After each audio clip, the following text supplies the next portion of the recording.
78 ఏళ్ళ స్వతంత్ర భారతంలోని ఎక్కడి లేని అరాచకాలు స్వతంత్రం వచ్చిందని అంటూనే ఉన్నారు, కానీ ఏడలేని అరాచకాలు ఇంకా పుడుతూనే ఉన్నాయి.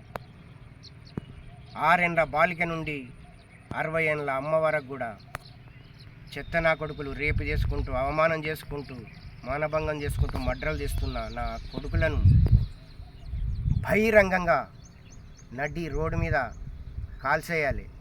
వాళ్ళకు ఎలాంటి జైలు శిక్ష వద్దు, ఎలాంటి ఇంకా దాన్ని ఆదుకోవడం కూడా వద్దు. దీనికి మూల కారణం రాజకీయ నాయకులే కొమ్ము కాస్తూ వాళ్ళని చెత్తన కొడుకులను కాసుకుంటూ భారతదేశాన్ని ఇన్సాల్ట్ చేస్తున్నారు. భారతదేశం ప్రపంచ దేశాలలో గొప్పది, ఎంతో గర్వపడతారు. నేను 2-3 కంట్రీలు తిరిగిన అక్కడ భారతదేశం యొక్క గొప్పతనమైన ఏందన్నది బయట కంట్రీకి పోతే తెలుస్తుంది. ఇలాంటి నా కొడుకులను కొమ్ము కాసేటోళ్ళను, వాళ్ళను నామరూపం లేకుండా చేయాలి. కేంద్ర రాష్ట్ర ప్రభుత్వాలు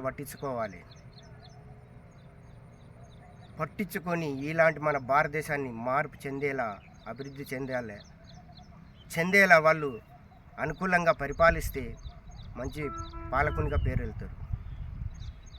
జన్మనిచ్చేది అమ్మ అయితే దాన్ని పురుడు పోసి పునర్జన్మనిచ్చేది డాక్టర్. మరి అందరినీ రక్షించేది పోలీస్ శాఖ, పోలీస్ డిపార్ట్మెంటు. వీళ్ళందరూ గౌరవంగా బతకాలంటే రాజకీయ నాయకుల చేతుల్లో ఉన్నది. రాజకీయ నాయకులు తలుచుకుంటే ఏదైనా అభివృద్ధి పడడానికి సాధ్యం. దీని వెనుక మూలకారకుడు ఎవడు?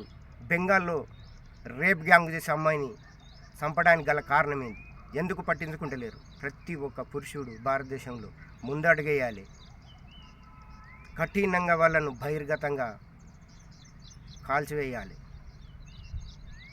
ఆ చెత్తనా కొడుకులపై ఒక చిన్న చాట్ కట్టి పల్లవి పాడుతున్నాను. నా పేరు గంగాధర రాఘవ్, ఎస్సీ డెవలప్మెంట్ జిల్లా joint secretary, Karimnagar district, Telangana. Proper Gangadhara.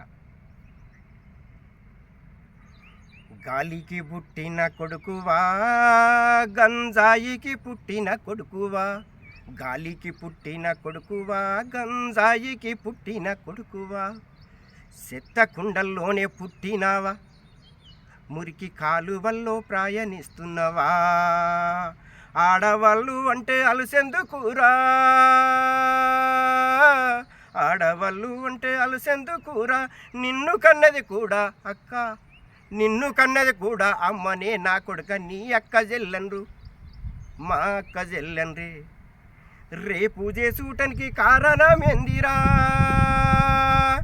నీ ఇంటిలో అక్క చెల్లెల చేసుకో, నీ అమ్మ లెక్కి ఆడజాతిని నువ్వు కరుణించు బిడ్డ, మారు బిడ్డ మారు, నువ్వు మారపోతే నీకు మరణమేరా బిడ్డ, మారు నువ్వు మారపోతే నీకు మరణమేరా బిడ్డ. All of you, thank you.